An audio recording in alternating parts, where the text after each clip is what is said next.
All right. I'm not gonna do like a formal intro because I'm just gonna tack this onto the front of the podcast that I was already editing. So I was gonna say here again. We're here before. This is a time machine. The year is 2025. The date, August 28th. It is 15 minutes, 20 minutes after Micha Parsons was traded to the Green Bay Packers for a whole whopping, pulling it up, got too many tabs. I don't have it on this tab. Never mind. I'm going to introduce my co-host, and then someone else can tell me what the full trade was. As always, and as you'll hear for the next hour and a half after we finish here, Mike Regan, townalone.com, college football writer extraordinaire, and Bears fan and notable man sitting in a puddle of tears, Tyler Carcara.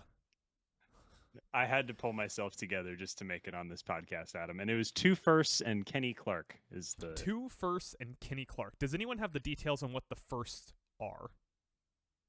this year, next year, I want to say. Okay.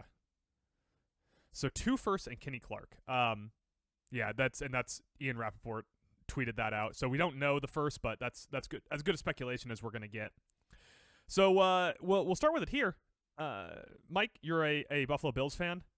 Would you have met that price to get Micha Parsons? Run that by me one more time. You busy there, bud? You want to delay? No, you I heard Bills like a couple fan. hours? Bills fan. My internet took a dump, and then Micha Parsons. Would you have met that price to get Micha Parsons? Oh, in a fucking heartbeat, Bean. What are you doing?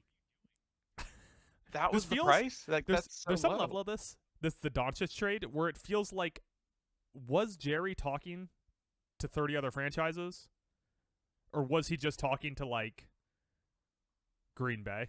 Are you comparing Rob Gutekunst? Goody? Are you comparing Goody to are you comparing Goody to Rob Pelinka? Yeah, and man, rough year for Dallas, eh? You lose Luka and Micha Parsons. Although the Micha one was at least telegraphed. Luka just got lost in the middle of the night. I think Luka is more famous than Micha Parsons. As someone from Dallas, this is the other part of this is I'm from Dallas, Good point. even though I'm a Bears fan. Because Micah, like if Luka Doncic, this is my bar for how I know Luka Doncic is more famous than Micha Parsons. Micha Parsons and Luka Doncic were both walking down the F1 grid in Austin, and Lewis Hamilton knew who Luka was, but Lewis Hamilton did not know who Micha Parsons was. You can see the video of Mike Parsons being like, "What's up, bro? Can I get a photo? Dap you up?" And Lewis was like, "I don't know who this dude is. I know he." Can we take a detour into F1 real quick? Who was it that they thought Paolo Banchero was? Patrick Mahomes. That's so fucking funny. Yeah, what they were doing the grid walk, and then I'm here. Patrick Mahomes is here. Anyway, this one stings, guys. Hey, this one stings. We'll get to you in a second here. I'm finishing up with the Bills aspect of this. Oh yeah, go for it. I'm trying to rope Mike into feeling bad about this trade. Mike, Ed Oliver and 2 firsts. Would you have done that for Micha Parsons? Send it. Ed Oliver and 2 firsts and a second. Send it. Yeah. See, like do these GMs just call one person and go, well, can't let this deal go away. Got to take the first one that I get offered.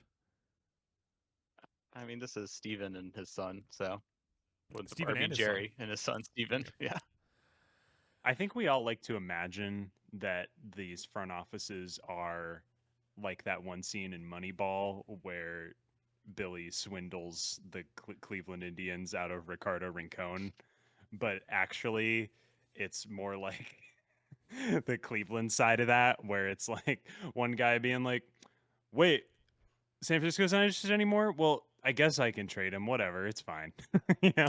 Yeah, we all like to think that NFL GMs are Kevin Costner in Draft Day, Yeah. but they're really just the entire cast in Death of Stalin in the first 45 minutes of that movie.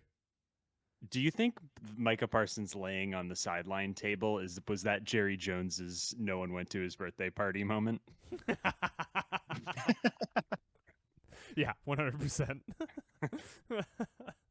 All right, That movie so rules, by the way. so on to of course resident Bears fan Tyler Carcara. Tyler, first reaction when you heard this trade. I'm happy for the Packers. Wisconsin, I'm glad they have one thing, you know? I'm glad they have one thing. You know, if you have to live in that Back ended. state, at least they have one thing, you know? At least they've got that. They've got this. And I'm happy for them, you know? I'm a fan of a team that's in it's sort of a real city with like major stuff going on. And I'm happy that they can eat cheese and watch Micah Parsons. I'm happy. I'm really happy for them. Part of the Tyler Cope is being like, yeah, my team's from a city that has things to do. Tyler lives in L.A. I don't know. I don't even live in Maybe we don't have Chicago anything left anymore. here anymore. How does this change the outlook for the NFC North going forward? Boy, I mean, I never thought the Bears were going to win the NFC North, but I gotta say this bumps the Packers over the Vikings for me. Right? And Lions in third place. Yeah. Well, I think on the hot takes pod I said Lions last, so I'm going to say Bears third, Lions last. I got to stick to that take. We did NFC playoff predictions on this podcast coming up, and I had a Lions take that I almost just gave away, but I had a Lions take on it. Is it too dramatic to like put them in first now? Like Green Bay? Because I said what I said they were fighting for second or third with Minnesota on the last podcast we did. Yeah. I don't. So I think it puts them first now. How good does Jordan Love have to be now for them to just be one of the best teams in the NFL? Probably has to throw less interceptions. Mm-hmm. Yeah, does he? But like also, so well, I'm looking at this roster here. Let's talk about this for a second. First off, they have an old offensive line that ends up injured all the time. Zach Tom, Rasheed Wallace, Elgin Jenkins, like those guys are hurt often. Their wide receiver core, they're relying on Matthew Golden, who pre-draft, everyone was like, wide receiver 2, Matthew Golden, the best wide receiver 2 on the board, maybe. And now they drafted him, they went, Matthew Golden is going to be the top receiver in this offense. Yeah, that's just draft. That's just the way drafts go. Is you draft your guy and then you go, is this guy actually the best guy at this position in the league? You know, he made one catch in preseason. I think that's the case. I will say this: I think they are in competition for best defense now. They also have I think as someone who has to face them twice a year and cry about it frequently, I think there's a case that they have one of the 3 best coaches in the NFL. Yeah, and the other 2 would be Kevin O'Connell and Dan Campbell. Dan Campbell, yeah. No, I would say if I were to be drafting coaches right now, like you get to pick a coach, you know, on your expansion team or whatever. Uh-huh. I think for me it would be Andy Reid, Sean McVay, Matt LaFleur, right? Maybe Kevin O'Connell. I don't know. Yeah, Liam Cohen I think has to be in the top 3. I was trying to see if I could wake up Mike. He's too busy. Yeah. Too busy. I'm here. Sorry. Where would Sean McDermott rank in a coach draft? 22? Depends. You need someone to squib. Is he the best worst? Is he the best bad coach in the NFL? Or is he the worst? He's the worst good coach, right? Yeah, I was gonna say like, and I'm probably being nicer than some. I might be being meaner than most Bills fans, but I'd say 15 to 20. Yeah, I think that would be meaner than most Bills fans. Yeah. So back to Micha Parsons instead of talking about Sean McDermott right, yeah, for the sorry. next 8 minutes. So Sean McDermott, think of all the stuff Sean McDermott would have done with Micha Parsons. He would have lined him up at the edge. Yeah. not an innovator, that Sean McDermott. So this defense now, the defensive line, Rashawn Gary, Kenny Clark, Devontae Wyatt, and Micha Parsons are your starting guys. Behind Parsons, you got Lucas Van Ness, Carl Brooks, Nazir Stackhouse, and Britton Cox Jr. That's if there wasn't a team named the New York Giants, that has a case to be the best defensive line in the NFC. Yeah. You know, I mean, the Eagles are pretty good. Haven't heard of them. Mike, what were you saying? Oh, I was saying a big thing is like Parsons is going to have like an extra second to work now because he has an actual secondary behind him. Yeah. Xavier McKinney, Trayvon Diggs, and some guys. Trayvon Diggs. Exactly. Yeah. Trayvon Diggs giving up touchdowns. Remember when he Xavier had McKinney. like 8 interceptions his rookie year, and everyone's We like, "He's the talked best about this. cornerback ever." We talk about this all the time. It was his second year, and he had like 4 pick sixes and 10 interceptions, something like that. And he Yeah. finished like 3rd for Defensive Player of the Year. And all of the internet film nerds were like, well, actually, he either gives up a touchdown or intercepts the ball every time. So he's really not that efficient. There's another cornerback like that. What was his name? He was on the Ravens. What was that guy's name? Marcus Humphreys? Maybe. Once Whatever. again, we're getting Josh off Norman. topic. Anyway, Josh Norman was on the Ravens. He was on the Commanders. Thank you. well, he was on a team of a different name that we're not allowed to say. Yeah, and he also got put into the dirt by Derrick Henry. The text you sent made me physically sick. Now that my bit has ended about me being happy for them, it made me physically ill. The physically ill really evokes the idea of you openly gagging as soon as you saw Micha Parsons was in your division. My dad just sent me a vomit emoji. That's the only thing he sent me. He didn't send me anything else. Just a single, like the green face vomit emoji. So, about 20 minutes before this trade, Tyler texted in the group chat, "What would you pay for Micha Parsons?" Yeah. And Tyler, I think you said that your ceiling was like 2 firsts and a second or something like that. My ceiling was we got burned by the Khalil Mack trade, so I was be more cautious than most people. I was 1 first and 2 seconds. Okay, but now that he has been traded to in your division, I would have traded 3 firsts for Micha yeah, Parsons right. Yeah, instead now of that you have to the play against him, Packers. the price has Changed fast. changed. Yeah, if I saw this trade to like the Commanders, I would have been like, "Woof, that's tough. That's tough. You're a really old team. I don't love that for you guys." But since it's the Packers, I'm like, "Fuck it, trade Caleb for Micha Parsons. I don't care." Caleb and Ben Johnson on the next flight out. So looking at the other side of this, Dallas now, their defensive line consists of Martian Nealand, Oza Odigizua, Solomon Thomas, and Dante Fowler Jr. Yikes. Anyone have any thoughts on this? Dante Fowler, good season last year in Washington.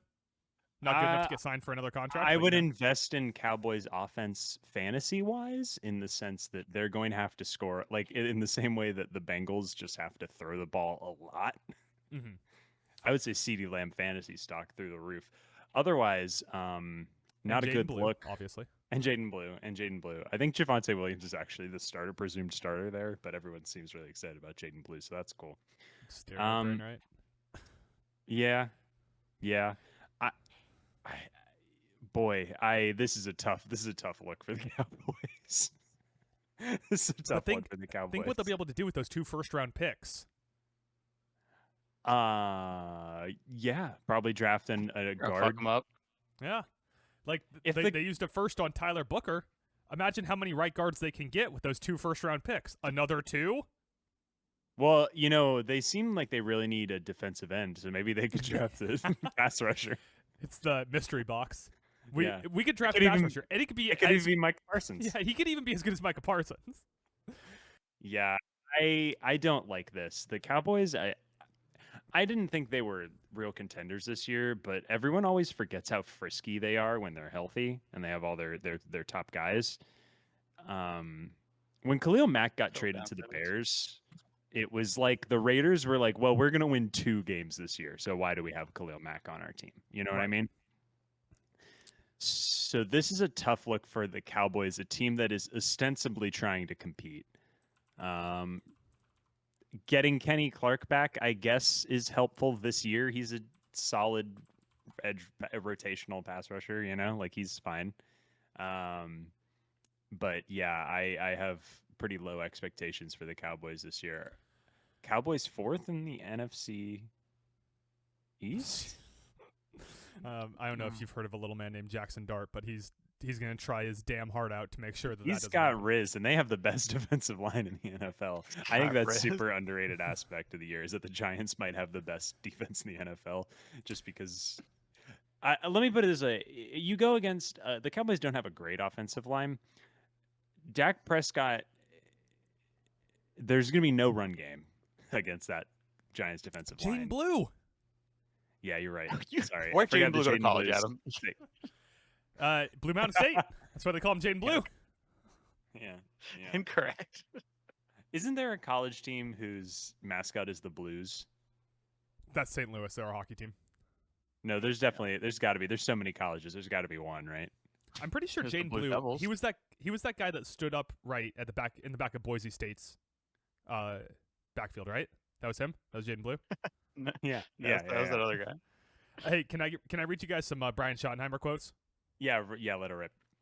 Brian Should be Schottenheimer good. says that Micha Parsons will need to have a ramp-up plan, but could be limited for a Week 1 workload. Schottenheimer said that he is, quote, confident Micha Parsons will be available for the September 4th season opener against the Eagles. Any instant reactions to that? You guys feel good about Schottenheimer now? I never felt good about it. Mike, how do you feel about the NFC now? Like, are you as a Bills fan afraid of the Packers? No, but my QB's built different. Yeah. Yeah, you have the only QB who can juke Micha Parsons. So I guess How I'm not dare guessing, you? but- How dare you? No, Josh Allen, Jaden come on. Daniels would lower his shoulder and try and run him over. No, he's turned into dust. I Can I rant for 1 second? yeah, go over, let it rip. Sorry, I didn't mean to interrupt. It was just because of the It'd be Brian, really funny if you Brian just start going Schottenheimer off about quotes. weapons. Can I rant? So Zach I really Krager's enjoyed that movie movie. weapons. Just because you brought up Schottenheimer quotes, like on-air TV personalities and then like NFL people have been in denial for like 2 weeks, making comments about how like, well, I mean, they got to get the deal done. It's Micha Parsons. They're going to get the deal done. But then also every day there was another report that was like, yep, Jerry Jones and Micha Parsons team still aren't talking. So I was like, what do you mean they're going to get the deal done? No one's talking to each other. The deal's not happening. So that's my little rant. By the way, we do need to bring up that as of now, Parsons has signed a brand new $136 million deal. I'm sorry, $188 million deal for 4 years. It is the biggest contract ever given to a non-quarterback. Mm-hmm. $62 million in the first year of the deal. That's as we call one Joel Embiid contract. $120 million total guaranteed, and a total 120 fully guaranteed. A total of up to 136 guaranteed. All records for non-quarterback. Here's my cope. I keep going back to the last time this happened, which was the Khalil Mack Bears trade, right? Like that was the last time the best pass rusher in the NFL got traded, right? I guess not named Myles Garrett, not counting Myles Garrett, best pass rusher. That the reason like that ostensibly worked. Like the Bears traded 2 firsts and paid him like the biggest contract ever.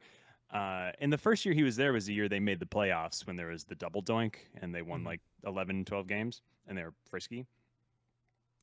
That he was good. Mac was on the Bears for 3 years and he was very good. But the thing is it really fucked them in the long run because Trubisky wasn't the guy. So they were still not very good moving forward. Like, you know, they won 9 games the next year and Trubisky wasn't the guy. And all of a sudden they were just frisky enough to win like 8 games. And then they didn't have a first round pick for 2 years. So then the roster was awful 3 years later. Like my point is my cope is that I don't have faith in Jordan Love as a good quarterback. And if Jordan Love isn't the guy, they're kind of screwed. Because they also paid Jordan Love, so it's not even like they're gonna have no maneuverability under the cap moving forward, and no draft picks. So like this is the team for the next 3 years, basically, right? Good Like thing there's we got no Matthew major Golden. additions. I'm pretty sure Malik Willis was undefeated as a starting quarterback last year for the Green Bay Packers. Okay. Yeah, I know. That's why this upsets me is because Matt LaFleur is so much better than Matt Nagy. That something tells me that this is going to work out better for them because things usually do for the Packers. So here is something I want to interject. First off, I want to know what you guys think about this in relation to other all-time greats getting traded in their prime. The Khalil Mack deal you were talking about, Mack got traded when he was 27 years old. He had won 1 Defensive Player of the Year, came in second in his first year in Chicago for Defensive Player of the Year. However, his highest total sack total came in somehow in 2023 when he had 17 sacks. Why does no one talk about this? On the Chargers, 32-year-old Khalil Mack had 17 sacks. I mean, this happens all the time. Like this happened to Trey Hendrickson last year, where it's just like a weird, like positive regression. Because Robert Quinn holds the all-time sack record for the Bears in a year they won 3 games. The year they got the Bryce Young first overall pick that they traded, Robert Quinn had like 18 sacks, and he was like 34. So, just Remember Robert Quinn?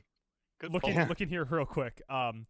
Every year that Parsons has been in the league, he's at a higher sack total and a higher pressure rate than any of Khalil Mack's years. So, Parsons is better than Mack. I will. Yeah. Parsons. So better. I say that to couch that in this conversation. Is Micha Parsons the best player to ever get traded in the NFL? At the time he got traded. I mean, Kenny Pickett was just traded last week, so Twice. He's been traded twice. Is Kenny Pickett the best player to ever get traded twice? Here are some other candidates. Randy Moss, traded twice as well. when though? So 2017. Did he get traded out of Minnesota? Okay, Got traded Minnesota to Oakland, then Oakland to New England. in his prime, sure. In his prime. Yeah. Steve Young, Okay. traded to San Francisco. But what on the Moss thing is that he like totally had like checked out in both those instances. Like he wasn't Yes. playing like Randy Moss because he was just done. So Unlike Micha Parsons, who was very checked in. touche. I completely forgot this happened. Brett Favre to Green Bay, traded from the Falcons after his first year. Yeah, we didn't know he was good then, though. No. So those are the three. Would you put Micha Parsons ahead of all of them? Yeah. Yeah, I think I would. I mean, except maybe Randy Moss, because then Randy Moss had the best wide receiver season maybe ever the following year. True. So he was in his prime. Marshall Faulk got traded to the Rams. Yeah, that one's too far back for me. Joe Montana to the Chiefs. I don't know. I don't know. I got to be honest. Unlike the NBA cooked by then. and baseball, like I have no concept of the NFL before the year like 2005. I don't know why people just like don't talk about it really that much. Yeah. It's always next year in the NFL. We don't look at the past. Past doesn't matter. In the past, they didn't have too high shells, so who cared about them? Are we like finally? Well, I had two questions I want to throw out there. One is, are we like finally another step closer to like getting player empowerment in a league that usually has none? Forced to trade, that doesn't happen very often, and forced to trade is one of the best players. You don't get player empowerment in the NFL until you get rid of the franchise tag. Yeah, that's true. it's the franchise tag that kills player empowerment because they're like, we can just keep you here forever if we want. Yeah. Look at Kirk Cousins on Washington. He was there 2 years after he wanted to be gone because they just kept franchise tagging him. What is he supposed to do about it? Mike, your other question? Oh, are you pissed if you're TJ Watt because you just signed and now Parsons is making $6 million more a year than you 2 months later, 3 months later? That's just the way it works, right? It is. It's just funny. Yeah. And it's why every time that a team like the Cowboys or Bengals does this shit where they hold out forever, it's like just costing you money. You're just gonna pay him $6 million more than the guy that got paid before him. Well, the Steelers paid Watt, and they were like, "All right, we're gonna make you the highest paid. You're gonna make $1 million more a year than Myles Garrett." But the Packers came in, and they were like, "Yeah, Parsons, you're far and away the best. Here's $6 million more than that last guy." Think about it. That amount, that $6 million, that's Ivan Provorov's yearly amount of money, and we put him on the worst contracts. So we'll go through here. We'll close out the segment because we're almost at 30 minutes, and I'm tacking this on the front of an hour and a half pod. Tyler, your final word on the matter here. Give me like an emotional and an analytical thought on this trade. My analytical thought is actually this is the Bill Simmons like do you trade the farm unless you know it makes you a legitimate contender thing, where this was my question earlier where I was like, as a Bills fan, are you afraid of the Packers now? And he was like, no. Like this vaults the Packers probably to the top of the NFC North, but to be the 4th best team in the NFL, the 5th best team in the NFL? Like one player, this isn't like a one player swing. This is like if the Eagles had traded for Micha Parsons, I would have been like, God damn it. Okay. It's obviously, yeah, they're the best team ever or whatever. The Bills would have been like, great, perfect. They're the Super Bowl favorites now. So like, is trading all this stuff worth an NFC championship game loss? You know? Yeah. I guess we'll find out. Right. But, my emotional thought is, why can't I have anything nice? Why can't Why can't I have anything nice? You know, like what if even if the Bears are decent this year, but the Packers are really good, like that? It's never nothing just works out for me, and I can't even get a win in the sports I follow. So, you know, Hey, well, at least you can continue to enjoy Ferrari's slow slide down the grid. yeah. Mike, throw out like a hot take about this. Hot take about it? Yeah. It's probably not a hot take, but the NFC North is like murderer's row for pass rushers now. Like Parsons, Hutchinson, Daniil Hunter. One of these things. And not like the Montez others. Sweat, or Yeah. And you were Montez gonna say Sweat's a Montez dude. Sweat, or Yeah, he's a dude. He's dudeish. Yeah, I do like Montez Sweat. That's But Mike's Mike's second favorite defensive player with the last name Sweat in the NFL. Let's not start talking to Montez Sweat and Mike. I'm a big Josh Sweat guy. I would have traded 2 firsts in Montez Sweat for Micha Parsons. See, Hell, my team traded Montez Sweat for a second. I would have traded Montez Sweat that second and 2 more firsts for Micha Parsons. So I'm with you on that. All right, so I guess a little hotter of a take is that there's no way, unless Parsons his leg falls off, there is no way for this to, in my opinion, be viewed as a bad trade. All you gave up were 2 firsts. You were never with those first round picks going to get a guy like Parsons. The chances were extremely slim. I think my final thought on it is there's no way this trade is going to look bad for trading for perhaps the best defensive player in the league at 26 years old and only giving up a guy that no one had heard of before today and 2 firsts. I'd heard of it. But also, this doesn't move the needle on Super Bowl contenders because one player on a defense does not swing the NFL. Even if it's the best defender in the NFL. Even if it's the best defender in the NFL, doesn't swing the NFL. Too many players. If you're not a quarterback, like Micha 5%. Parsons is 26, which is like 4 years away from being 30. So you know, Yeah. If you round up, he's already 30. If you think about it as a Bears fan, we've only got like 5 years of prime Micha Parsons to deal with, right? This is me watching OKC with Wembanyama. I'm like, all right, there's like a 1.5 year gap. If Shea decides to retire to go raise Jokic's horses, and Wemby has like all those like a 1.5 year gap where we can really win it all. Edwards is the best player in the NBA. Yeah.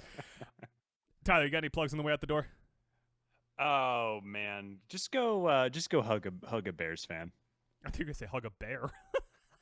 If you're a Packers fan, you can go hug a bear. And Mike, don't plug anything because we're gonna throw to our podcast now, where I think we started off by drafting Lenora Sellers. Okay. My last comment is, how dare Micha Parsons and the Packers do this when it was 30 minutes before the Boise State USF game was set to kick off? I was very busy, and I had to jump on excited here to watch for this. Aston Genty. Oh wait, Boise State. Getting excited for it. Blue field, all that. how would you like to be the running back following Ashton Genty at Boise State? I'd like to be the guy editing this podcast. All right. On that note, Bye. Oh wait, stick around. Don't leave. Gentlemen, you don't have enough talent to win on talent alone.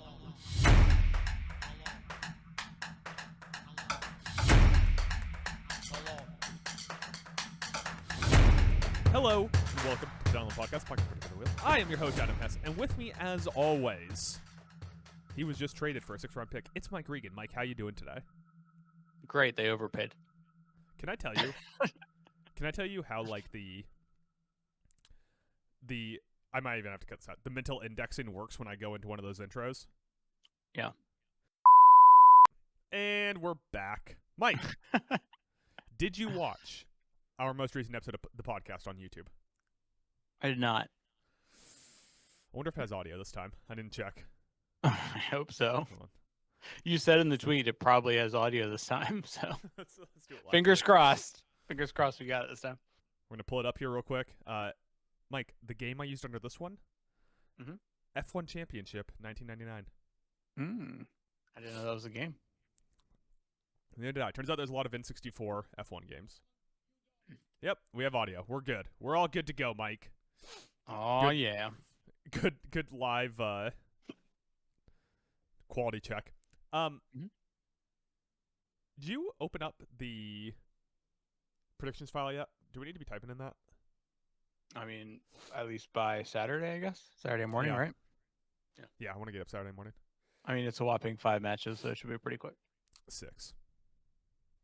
Oh, 6 if that other one gets Yeah. added. You know, because WWE's in full like, well, we got streaming deals, so we're already getting fucking paid broadcasting wise for these pay-per-views, and you know, we're hot right now. We're going to Paris. They never get pay-per-views. We could just, you know, send out Cody Rhodes to shit in the ring and they'll sell out the stadium. So what do we care? We'll give him 5 matches. I like That's the way it is. how Cody's also this- not even on the card, so the start of this podcast is just us talking about clerical things with our website. true.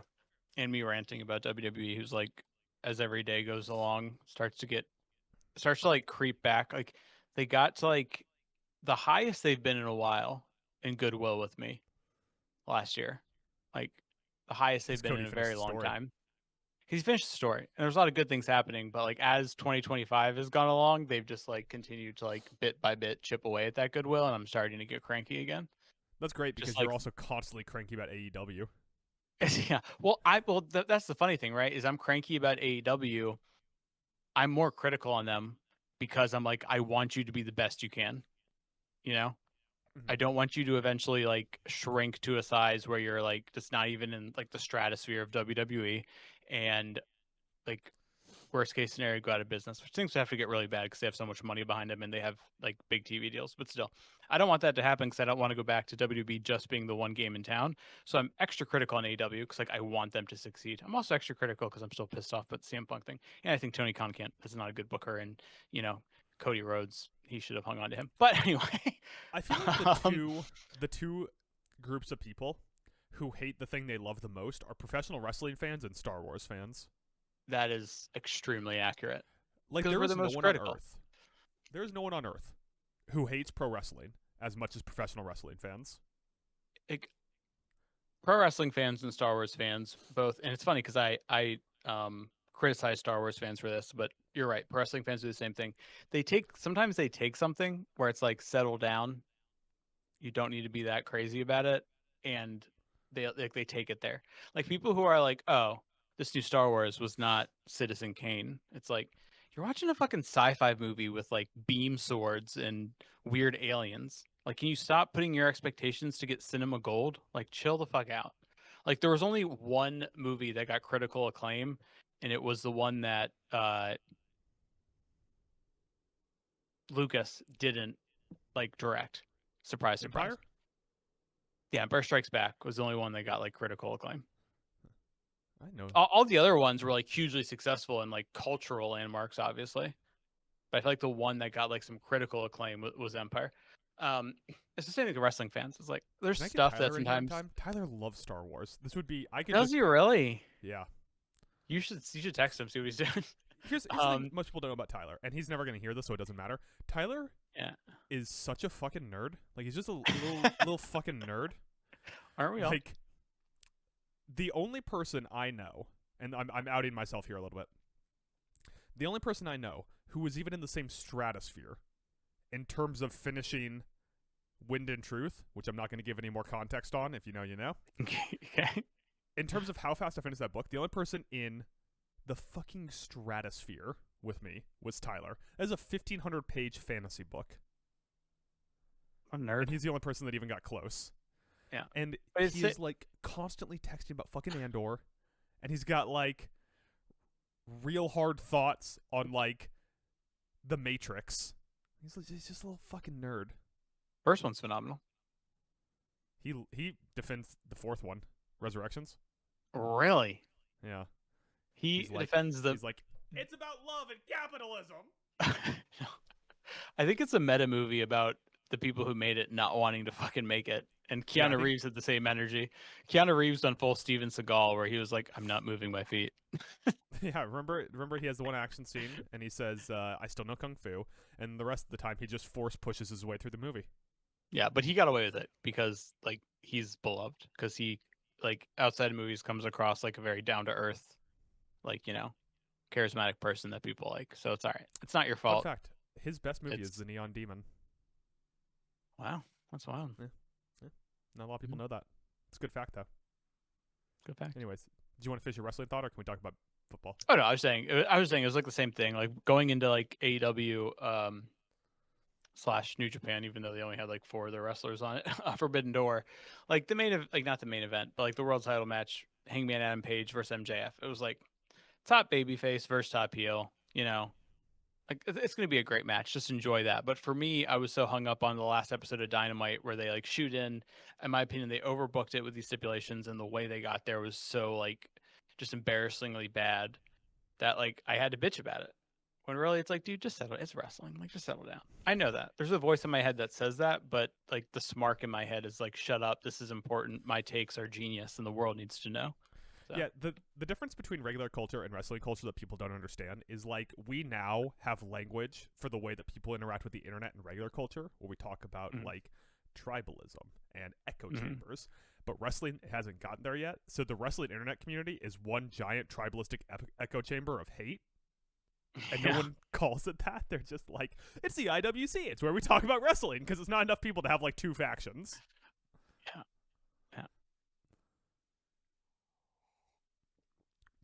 You got any other Forbidden Door thoughts that you feel like you need to get off your chest there, Mike?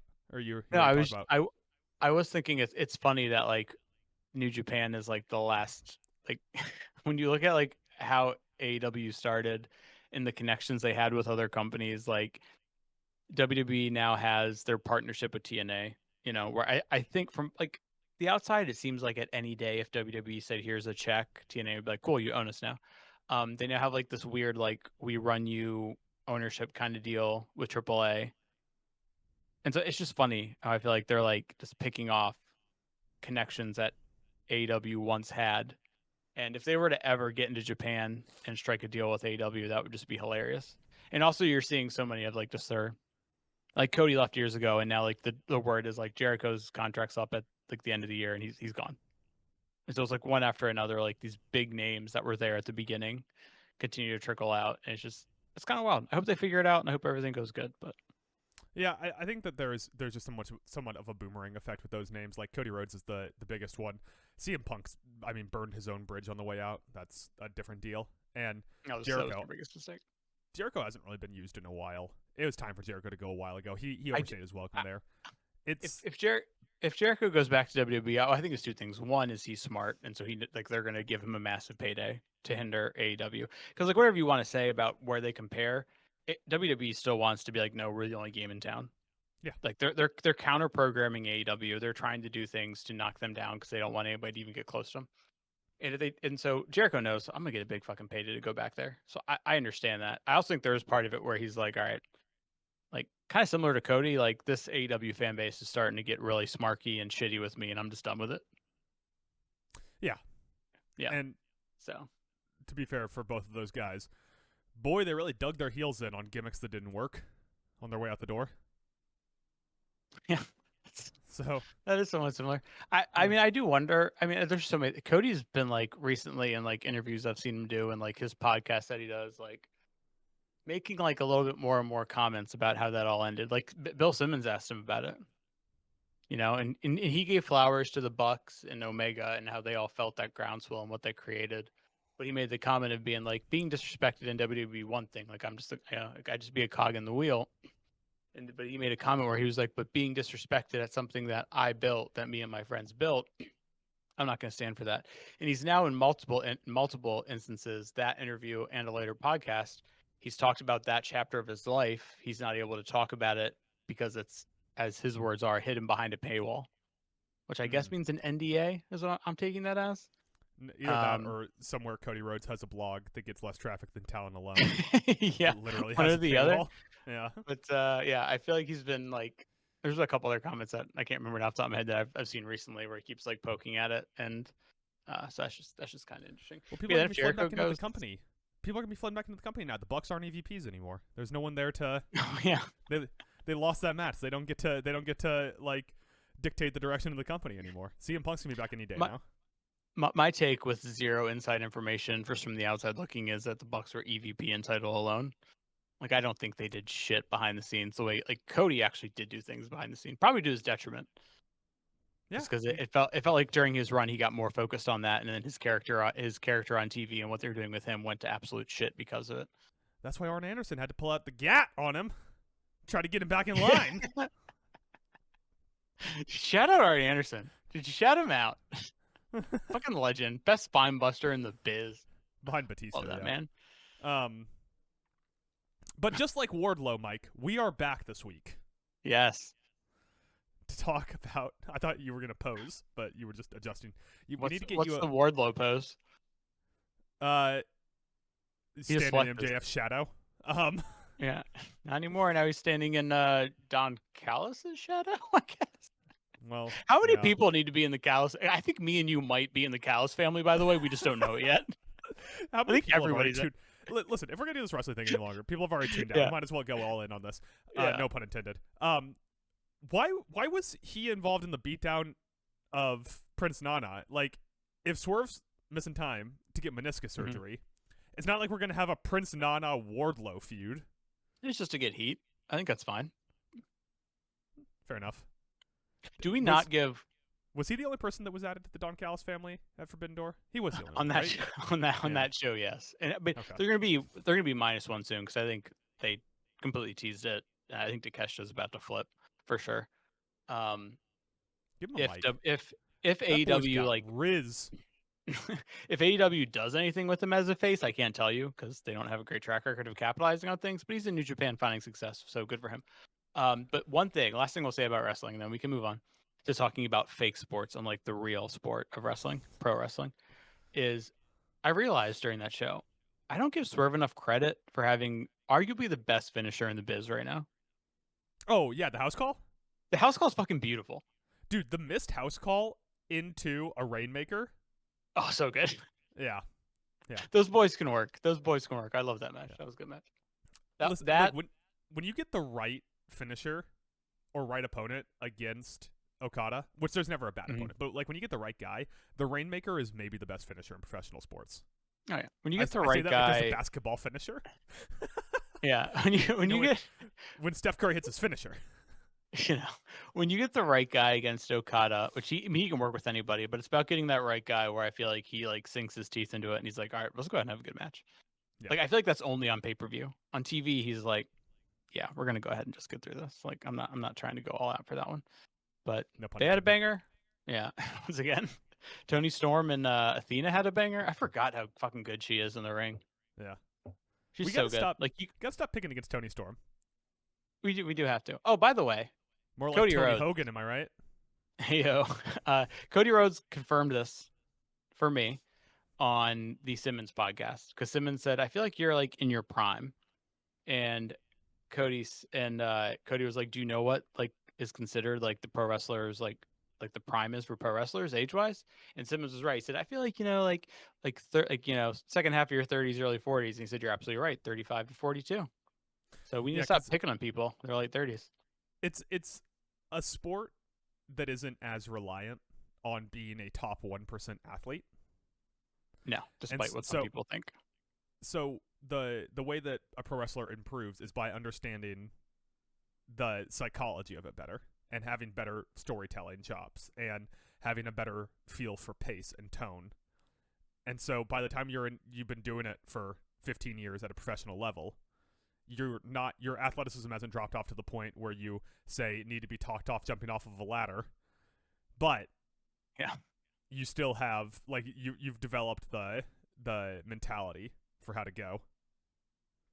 To connect it to a football thing to help us segue we if just- anybody's still is if anybody's still this just- listening. We're 20 minutes in. Is this just the episode, or are we just talking about wrestling for the next 40 No. minutes?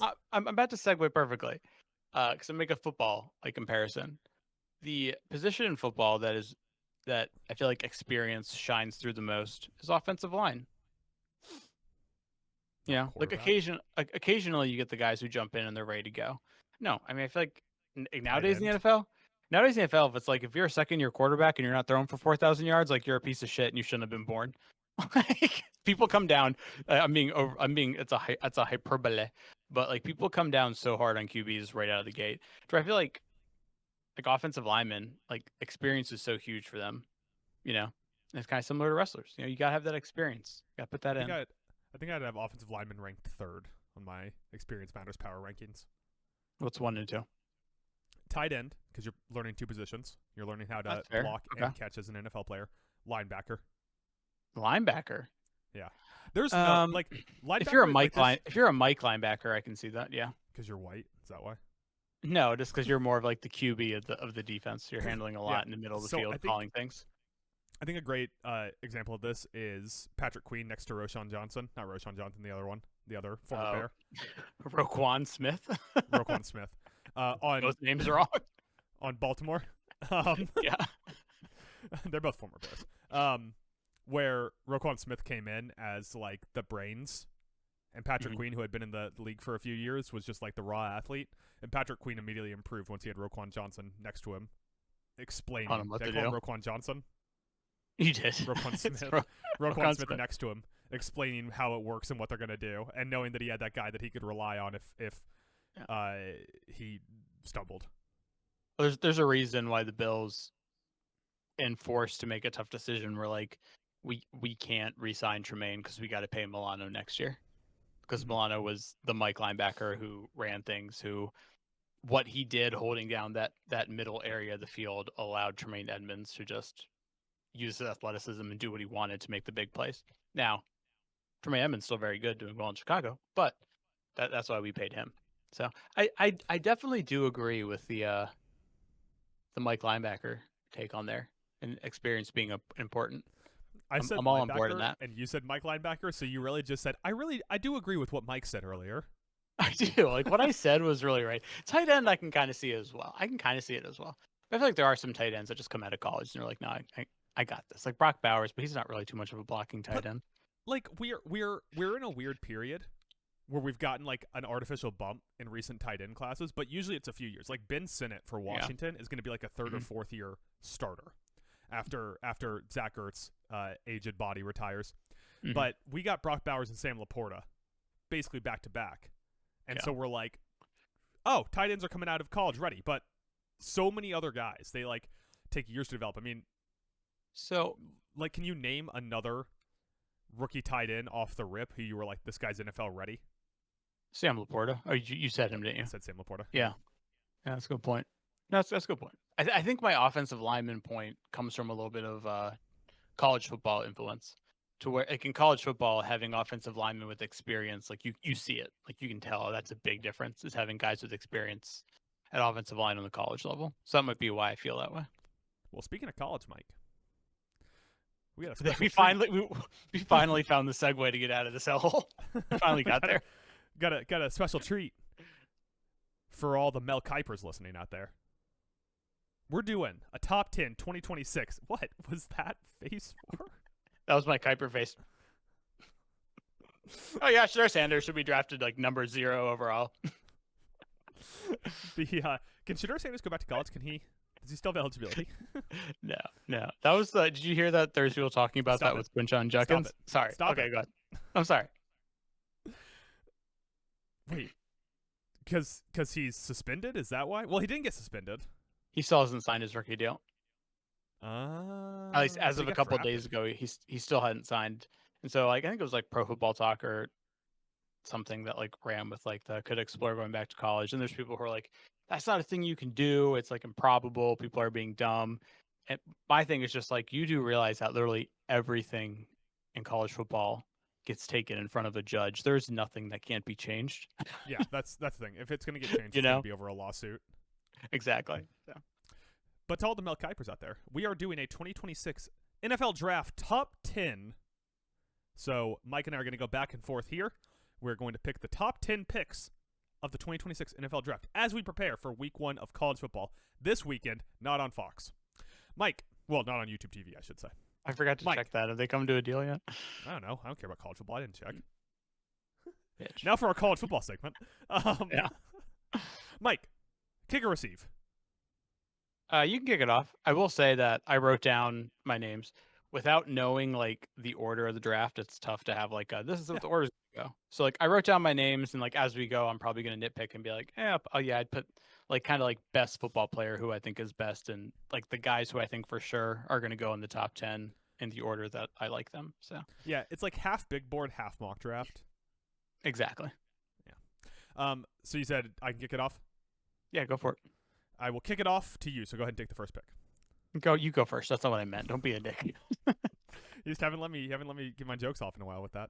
No. Mike, with the first overall pick in the 2026 NFL Draft, very on brand, sticking with it. Heard it during my futures pod predictions. Lenoris Sellers, quarterback, Wrong. South Carolina, 6'3", 240, sophomore. What? I jumped in and immediately said you're wrong. I was joking.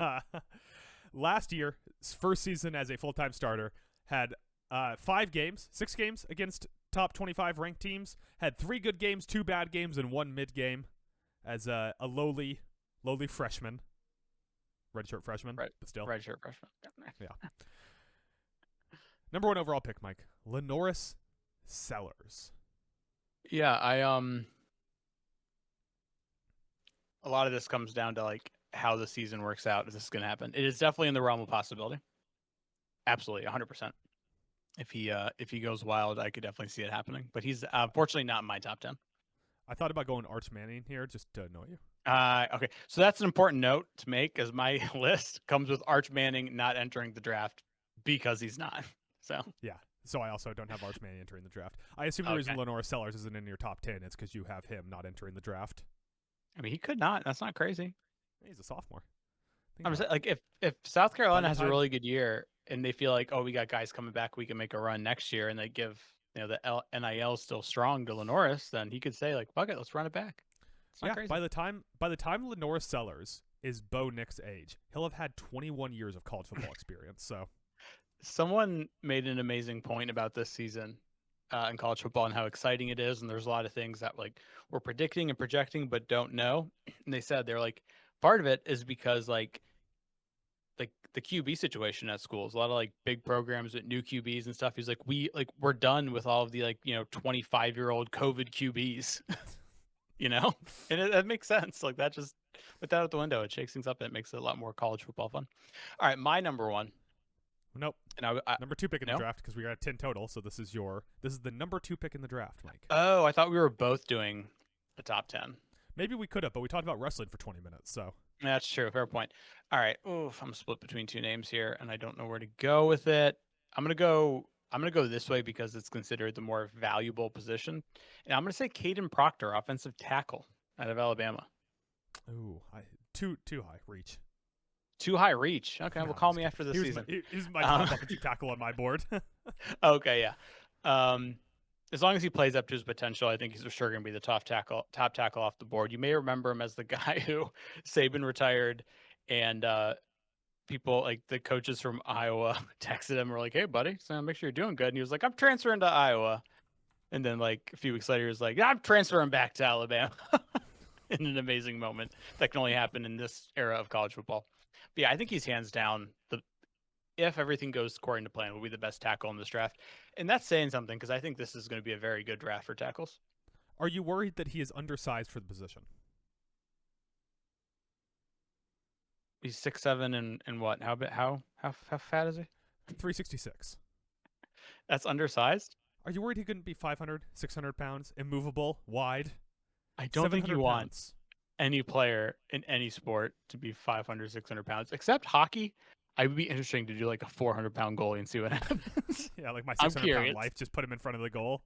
Yeah, See your fat ass down there. that would be interesting. I mean, Goldberg was a fat 366. goalie in Mighty Ducks. He's pretty good. I've never seen Mighty Ducks. Ah. I only watch Linklater movies. Right. Number 3 pick. Just boyhood on Go ahead. repeat. Number 3 pick in the 2026 NFL Draft. The Nuss Bus, Garrett Nussmeier, quarterback Let's LSU. fucking go on my list. I'm on the Nuss Bus. I'm the opposite of Rosa Parks. I got a front row seat on the Nuss Bus. That may have to be cut, but I'm all about the Nuss Bus. 6'1", 205 senior. Are you worried that he's short and old? No, he's not old. 24 years old at the draft time. Mike, can Okay, you that's name old. one quarterback that got drafted at 24 who was a success? And Bo Nix did pretty well as a rookie. Jane- How old was Jane Jane Daniels. Daniels? I was going to say 23. Jane Daniels. 23. 23. But still, pretty close. Doesn't Michael Penix is going into his next year as a starter. That's one of the things that is changing in the new era of college football. Is this old idea of like, been in college for a long time. They're old. They must suck. It's like, no. There's a thing called NIL, and if they look at their draft projections and what they can make in college, and they stay around, and experience, as you said, very important at the QB position, shines through. So, Yeah. I think that we're gonna see the pendulum swing the other way in the next couple drafts, because this year's not a great quarterback draft, so we're not gonna count it. But after the success of Bo Nix and Jane Daniels, I think that we see teams start to overvalue like long-term starters for a little bit. did you It's see the my Josh well Allen effect. my did you see my well actually face I made when you said that? Yes. Yes, I was just gonna say, depending on how the season turns out, this could actually be a great QB class. But there's multiple guys who it's like, all right, you have to live up to this ceiling we think you have, and if not, I'm it will once talking- again be a shitty. I'm talking about the 2025 draft. Oh, I'm sorry. I was talking about this upcoming draft. That's a good point. Because I was gonna say this upcoming draft's QB class is leaps and bounds better than 2025. So now I get what you mean. I'm sorry. What is today's date? August 27th, 2025. Thank you. I'm going to log all of our mock drafts. I think we should keep doing this. Like, we should do this as a repeated segment. Mm-hmm. I'm going to log all of our mock drafts to see how they change over Ooh. time. What do you think? Like every like quarter mark of the NFL season? Just every other podcast. Every other podcast. Yeah. I didn't do expect it. you to say that. Do it once a week. Twice a week. No. We'll just do the draft once a week. Oh, okay. All right. So first pick was Sellers. Second pick was Cade According to Otton. you, What is his name? Caden Proctor. Caden Proctor. You'll know his name after Bama wins the national title this year. Yeah. Last time Bama won a national title, I didn't know any of the players' names. Last time they lost the national title, didn't win one, you were like, I don't know who's on Alabama. Yeah. One of the best recruiting schools, like stock full of 5 stars. I have no idea who's on that team. I know their name once they're in the NFL. Jolon Monroe? Who are you talking about? All right, Mike. I'm up next. Yep. So far off the board, Lenora Sellers, Caden Proctor, and Garrett the Nussbus Nussmeyer. So I was rational and I waited. I took the tackle at 2. And you're gonna lambaste me for taking this position at 4, but I really like this Taking guy. the safety. Yeah. Caleb fucking Downs is is arguably the best player on defense in all of college football. Like it's not even close how good this kid is. He could have came out in last year's draft and and I was gonna say probably, but I'm gonna put Adam's dead. I just killed him. And I'm going to plant my flag and say in 2025 in that draft he would have been hands down the number 1 safety off the board. Has it neck up above the shoulders, gets the game, great break on the ball. He's one of those safeties that like you want a safety that's versatile, you know, the guy who can come downfield, make tackles, defend on the run, and a guy who's just smart in the open field with a ball sense. And this dude's got it. So yeah, I think it. Where did Kyle Hamilton go? I don't think did he get in the top 10? I know that, you asshole. Was he top 10? 13th? No. I think he was somewhere between 10 and 20. Or maybe even later, because how did the Ravens get him? How did we let that happen, people? I think it was a draft pick they had traded for. Okay. I got to pull it up. Don't worry. Okay. 14th. And that was just the 14th. Ravens pick. How did the Ravens have the 14th pick? And if you remember going into that draft, Hamilton was getting a lot of buzz. Some people were saying like this dude could be drafted higher than safeties are supposed to get drafted. He's that good. I think Caleb Downs might even be better. So I think this is going to be it. I don't know the last time we got a top 10 safety pick, but it's coming this year. How the fuck did the Ravens have the 14th pick in the draft? I'm trying to think of a trade they may have made. No, there's no Make it trade. I just happen? pulled it up. Huh. Was that the last Flacco year? No, because Hamilton's younger than Lamar. He is. I think he was like a year or 2 after Lamar. I think it was like 2 years after Lamar, actually. Let's see. Let me just make sure that I'm not wrong. Here. Oh, well, didn't Lamar have that 1 year where he got hurt and missed a bunch of time? Was that the one where he had to poo? Yeah, that and year? then yeah, his legs fell asleep on the toilet. And everybody thought he was paralyzed. He missed 8 weeks, and then he was like, "Oh no, I can walk." I said, "Shit, my bad." And Paul Pierce yeah, was like, because "See, there, that's the Lamar Jackson, Tyler Huntley. I think this was just a COVID year, is what happened. COVID year was weird. I forget Yeah. it happens sometimes. Yeah, because they Block it out. lost their last 1, 2, 3, 4, 5, 6 games. Okay, there you go. So they ended up middle of the pack in the draft and got Yeah, well, a phenomenal player. Yeah, I think that you're right. This was the year that Lamar got hurt for a little bit on and off. Okay. Like, what would you say? Like, we talk like for tight ends, we talk about how like you have a top 5 tight end, or you don't, and then it's Yeah. a much more like muddled pack. I feel like safety's a little similar. I feel like safety. there's only- like you have like a top 3 safety, or the position is just Right. something you're fine having a middling safety on. Yeah, like there's like a very small percentage of safeties where it's like that dude just is a game changer. Kyle Hamilton is that, and Caleb Downs will be that. So I've glazed him enough. You can go to your next pick. I'm sorry. My next pick, staying on the same side of the ball, Mike. Unlike the 2024 NFL Draft, T.J. Parker, edge, There you go. Clemson, 6'3", 230 junior, 11 sacks in 14 games in the 2024 season.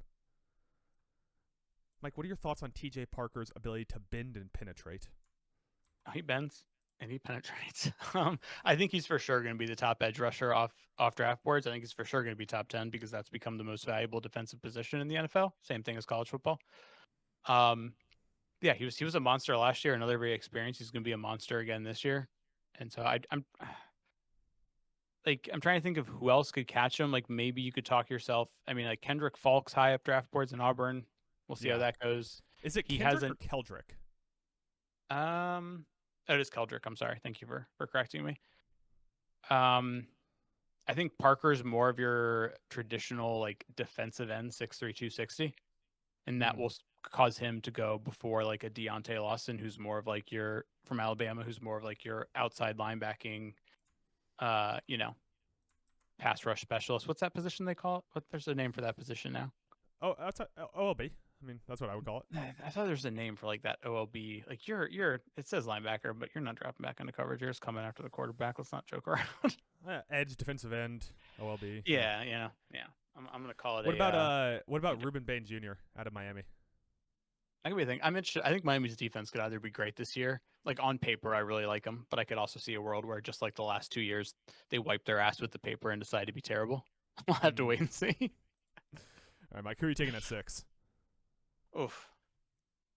It's tough. Just thinking Lawson.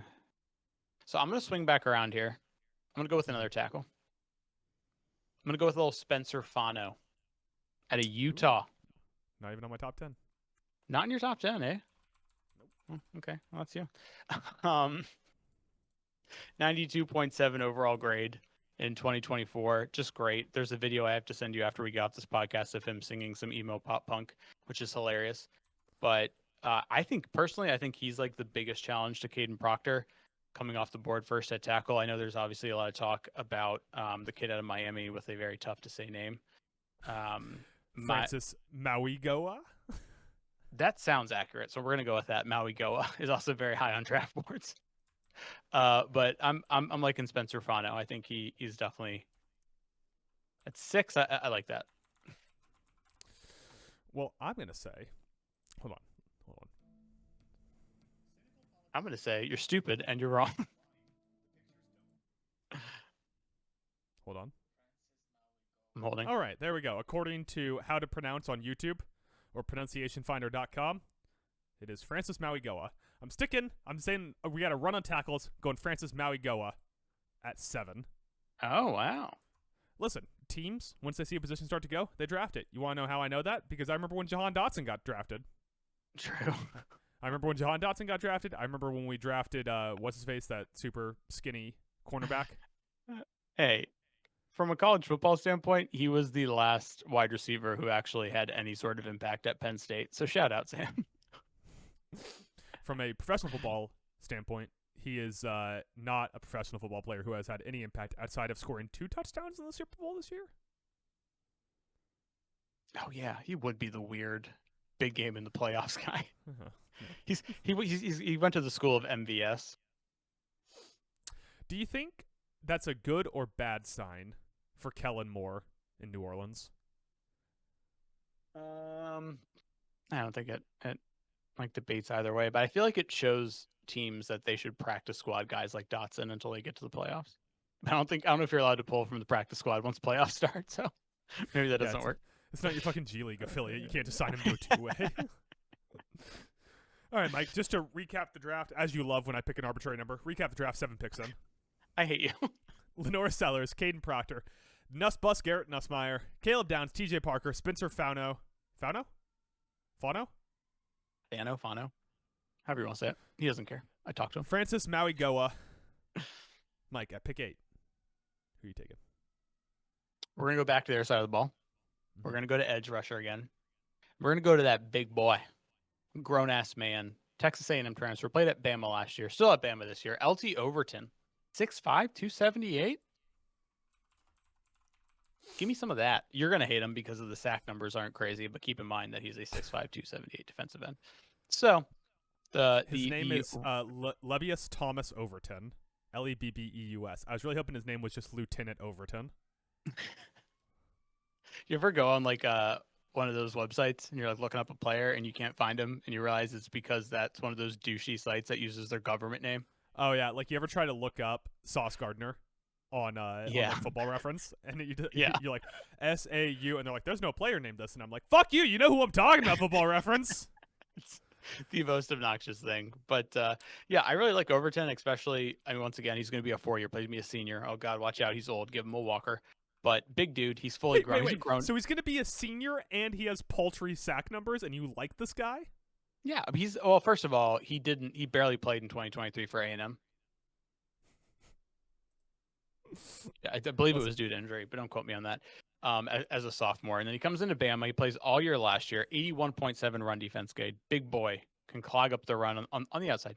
You got these like speedy backs today in the NFL. They're gonna try to cut the shit outside. Not when you got LT Overton out there in the end. He's shutting it down. He's shedding blocks. 3 total sacks in his college career. All 3 coming last year at Alabama.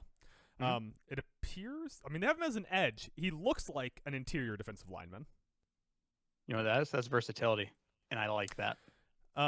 Last year he had a 81.7 rushing defense grade and a 77.6 pass rush grade. 39 total pressures. Missed 20% of his tackles. Not great tackle numbers. I'll be honest on that. You can fix tackling technique at come camp. If you can all of a sudden make Josh Allen increase his accuracy by like 35% or whatever it was, you can teach a defensive player better tackling technique and he'll be all right. So yeah, because of the size and the versatility, even though I know you say like the sack numbers are low, the pressure numbers are good. And obviously the pressure grade was good. And that's because I think sacks are great. I love sacks. It's very important. It shows that you got home. But what I want to see are the total pressures, the hurries, 32 hurries. I want to see that you at least got into the airspace of the quarterback and you made him uncomfortable. If you do that, that's like the barrier to entry. That's what we want. Do that. That's the goal. If you can get the sack, great. That's perfect. But at least get near him and scare him and make him possibly rush, start scrambling out of the pocket and make a mistake. So it's funny because I think according to Google AI overview, a good pressure rate for pass rushers is 15% or higher. Last year, LT Overton had a 15.175 pressure rate. He's coming into another season. I think Bama's defense is going to be very good this year. Very, very good. I think what I think might help some guys on that front seven this year is going to be, I think they're going to have a much improved secondary with some very good recruits having another year of experience. So I'll give them an extra split second to get in the backfield and cause some havoc. Now, if we look at his sack rate. It's tearing my boy down right now. His sack rate, he bolsters a potentially Hall of Fame sack rate of 1.16%. All right.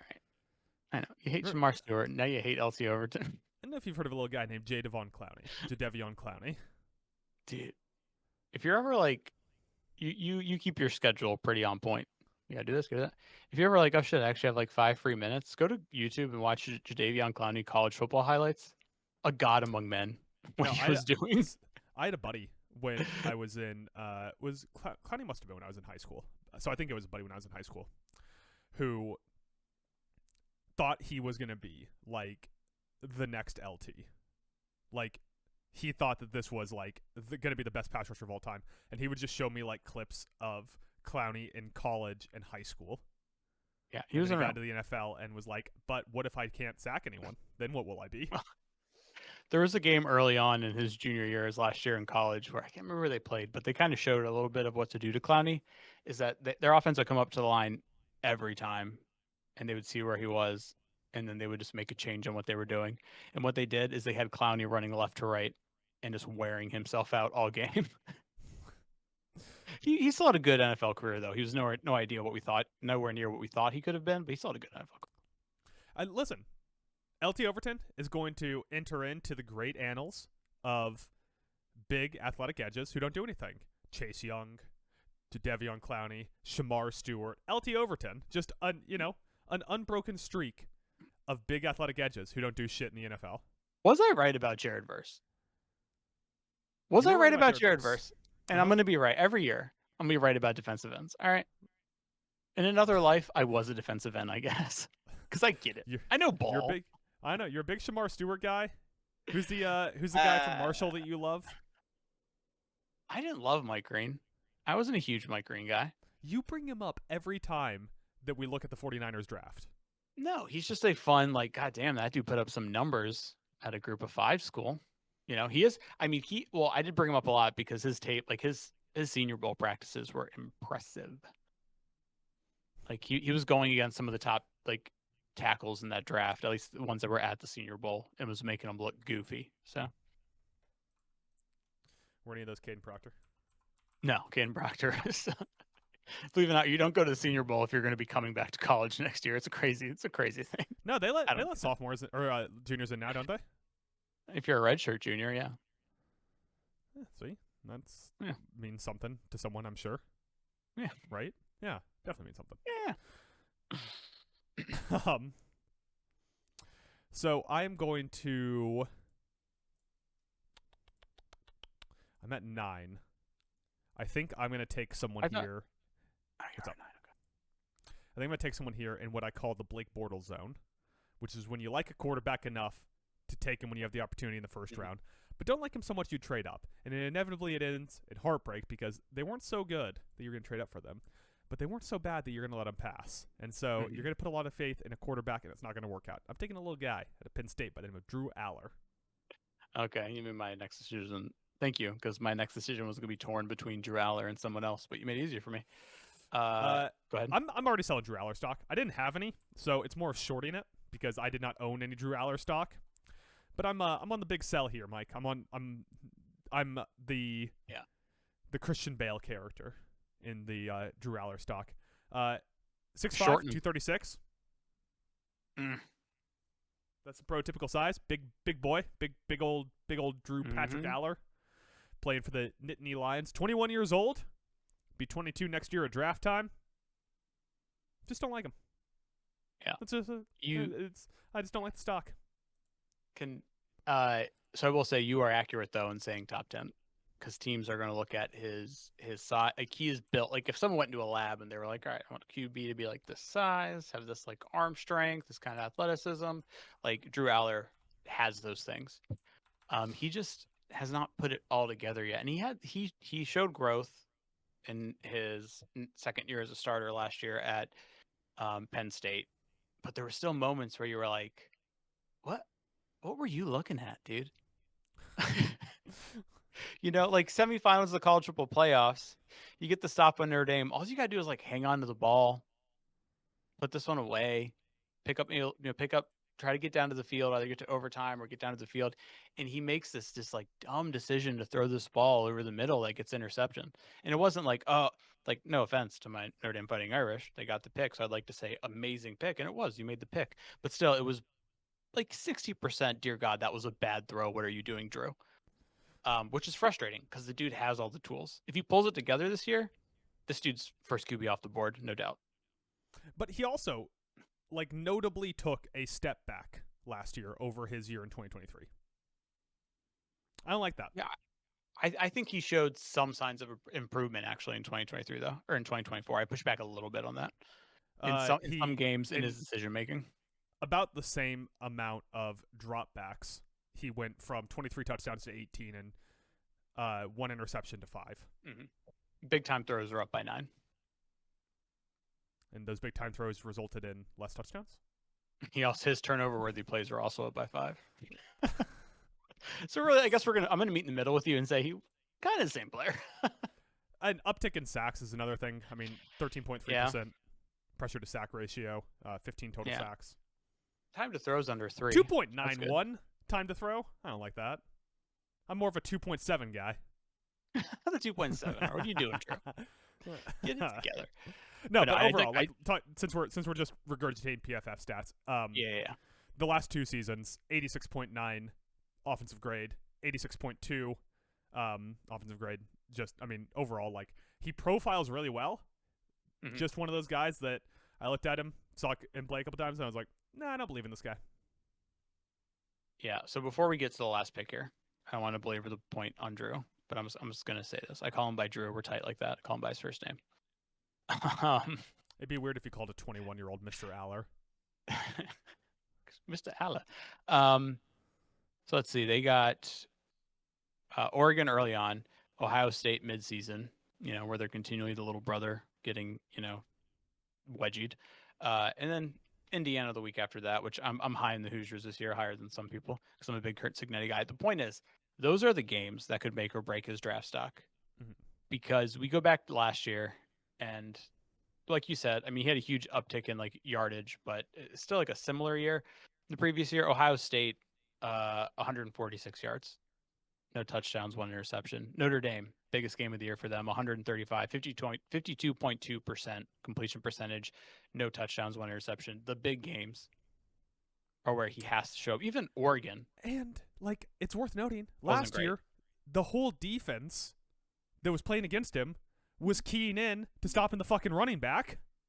Right. And those running backs are coming back, and they're basically hoping that Michael Pena, the transfer out of Syracuse, is going to be like the dude at wide receiver. And I don't think that's enough. So, but we will see. We will see. All right. Ready for the final pick? Ready for the final pick? Last year, we saw a running back go pretty high. That Ashton Genty guy. Who do He you was go, pretty high 6? for running back. I think, yeah, he was. He went 6 to the Las Vegas Raiders. Another guy's going in the top 10 at that position this year, and his name is Jeremiah Love. And here's a fun fact for people sleeping out there, people not pay attention. He's better than Ashton Genty. Calling my shot. All I right. typed in Jeremiah Love, and the first autocomplete is Jeremiah Love Island. I don't know, nor get that. Is Confused. is Jeremiah Love on Love Island? I don't know. It feels good for him. 711 yards after contact. This dude will take on. He's smart. Got it above the shoulders. Has patience to see the lanes open up, but he also has quick feet. Shifty, can make cuts, and he doesn't have like that. In my opinion, not like that like out of the gate speed.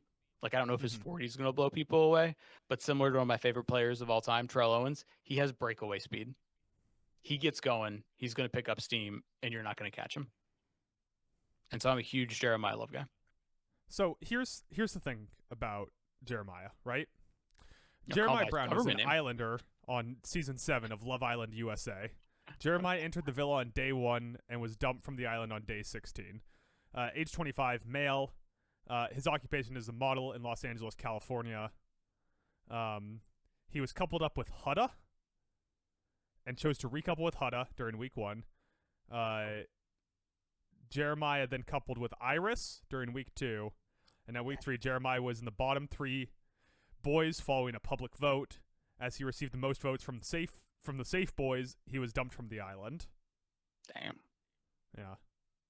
So I there don't you think go. we're That's talking about the same person. That's my Jeremiah Brown analysis. Oh, okay. Want me to recap? Hit it.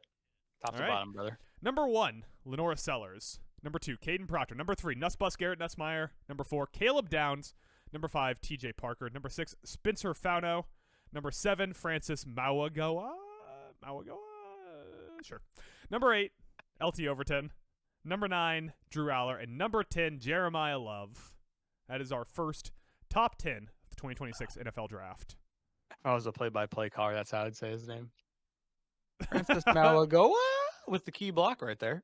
Why would a play-by-play caller ever talk about an offensive line player? That's true. That's all the color guy. My bad. That's all Brady. Brady's just out here grinding offensive line tape, brother. Here's a guy Yeah, who just wants to talk about Francis Malagoa. Did you see that the NFL changed their pulled back, made it a little more lenient, I should say, on their rules, and they were like, yeah, Brady can do his whole thing with Fox. Yeah. Yeah. Do you think? I mean, does it change anything? No. No. He's not a coach. He's an owner. Yeah. And what is he gonna do? Is he gonna go to the pre-show meetings and then immediately text Pete Carroll about all this stuff? Maybe. Honestly, you know what? He's cheated in the past, Mike. Yeah. I remember when he deflated all those footballs and ruined an entire generation of children. Oh, yeah. What was the NFL really upset about that? Another reason why the Colts are a fucking joke. They blew the whistle on that after they got their ass beat, just beaten to the ground. It was 40 to something, and they were like, "Hey, that ball felt a little deflated." That was the difference. Season? Was that the same season they hung an NFC South winner banner at Lucas Oil? How have they? You mean an AFC South banner? What did I say? Did I say NFC? You said NFC. Yeah, I was really confused. I can't remember. Yeah, because they hung a banner for that, and everyone was like, "Loser behavior." That seems like something this era of the Colts would do. Well, that was actually the old era of the Colts. That was so long ago. Yeah, old. Back then, their quarterback was Garrett Nussmeier, I believe. Back in the day. With that, Mike, I got some NFL news to burn through here real quick as we transition into the show. The aforementioned Kyle Hamilton, Mike, signs a contract extension today. $104 million over the course of 4 years with $82 million guaranteed. He is now the highest paid safety in the league by a good margin. Mike, do you know who the previous highest paid safety in the league is? I don't. I don't either. I can find out real quick. Good talk. But we just talked about Kyle Hamilton. We were just discussing him. You know, we had positive things to say about Kyle Hamilton. Now playing next to Malachi Starks. Ooh. So his contract value is $14 million over Kirby Joseph's. Total cash. Kirby. Antoine Winfield Jr. has the number this year. So let's think. Kyle Hamilton also has the highest guarantee by $30 million.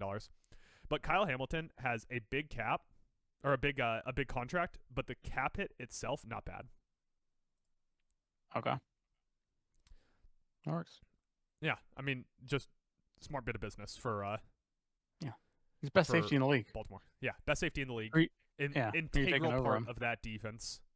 Integral. I think just all around, I agree. good call. Mm-hmm. Let's see. Yeah, so I'm pulling up the contract now for Kyle Hamilton. It's estimated his cap hit this year is gonna be $5 million, and next year $18 million. They're just doing good business there in Baltimore. Mm-hmm. The other piece of news, Mike, is we had 2 trades for wide receivers. Adam Thielen goes back to the Minnesota Vikings. I couldn't get Baltimore off my mind. With a pick for 2 picks. Let me pull up the exact details of that. That's so far in the weeds. That's a joke. I know. So Carolina gets a 2026 5th-round pick and a 2027 4th-round pick for Thielen, and a conditional 2026 7th-round pick and a 2027 5th-rounder. So a lot of stuff moving around. Overall, I feel like Carolina got more for Adam Thielen than Washington did for Brian Robinson.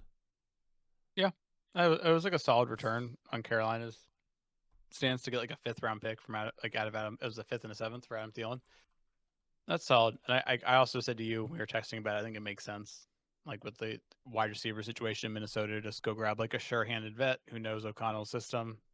Yeah, everyone's hurt or suspended, so. Yeah. Minnesota native who played at Minnesota State. Maybe sell some jerseys to people who didn't buy the Thielen jerseys first time around. There you go. The other trade, Tim Patrick goes to the Lions. Or goes from the Lions to the Jaguars in exchange for a 2026 6th-round pick. Mike, little this or that here real quick. Although I should say Patrick, by the way, missed a couple seasons with a torn ACL and torn Achilles. He is back to normal last year and played in my opinion, quite well. Quick this or that, Mike. Would you rather have Adam Thielen or Tim Patrick for the 2025-2026 NFL season? And Patrick or who? Adam Thielen? Adam Thielen, sorry. The two guys we talked about. Did you think I was going to yeah, be like, would you those- rather have those- Tim those, yeah. Patrick? Tim Patrick or modern day Randy Moss? Yeah. Tim Patrick still. No. I think I'm stealing it. You're He always played Thielen. well You're for so, Carolina. I'm stealing it. You're so Thielen biased. Tim Patrick, the dude has 2 first names. Get out of here. So does Adam Thielen. Yeah.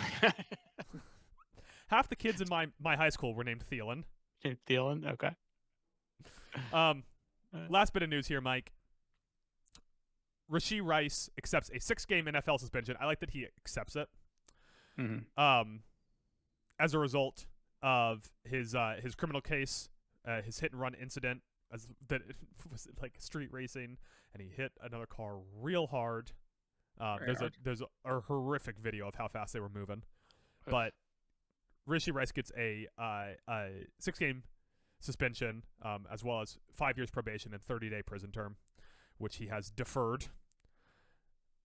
The reason I bring this up is because earlier today I had a friend who sent me their fantasy draft they did, and they were like, I think I had a really good draft, and I was like, well, your wide receiver room's fucked because you have a guy who's injured and Rashee Rice who's going to miss 4 games to start the season, and then about 2 hours later they announced that it was 6 games to start the season. So I'm like shitty Nostradamus. Which I guess just makes me Nostradamus. He wasn't very good, right? I don't think so. Just have the cool name. Let's see here. So Nostradamus. I don't know, like, I don't like how much Rashee Rice stock are people still holding? A lot. He's like going to be the number 1 receiver on the Chiefs, people say. Really? I mean, I guess. Well, I mean, he only played in 4 games last year. Oh, 3 really. He played 0 snaps in that 4th one, and he did put up numbers in those 3 games. So, all right. Before Patrick Mahomes viciously took him out. Mm-hmm. Skeptics, such as James Randi, suggest that Nostradamus' reputation as a prophet is largely manufactured by modern-day supporters who fit his words into events that have either already occurred or are so imminent as to be inevitable. Protest sometimes known as retroactive clairvoyance. Interesting. Yeah. No Nostradamus prediction contains any specific dates. That makes me not believe. Oh, I didn't finish the sentence. No Nostradamus prediction that contains any specific dates has ever come true. There you go. Oh, okay. That makes it even worse.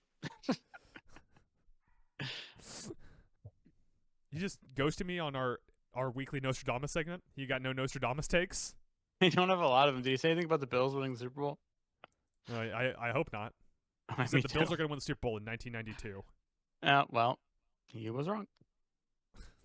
As the time showed, they didn't make it there. He was close.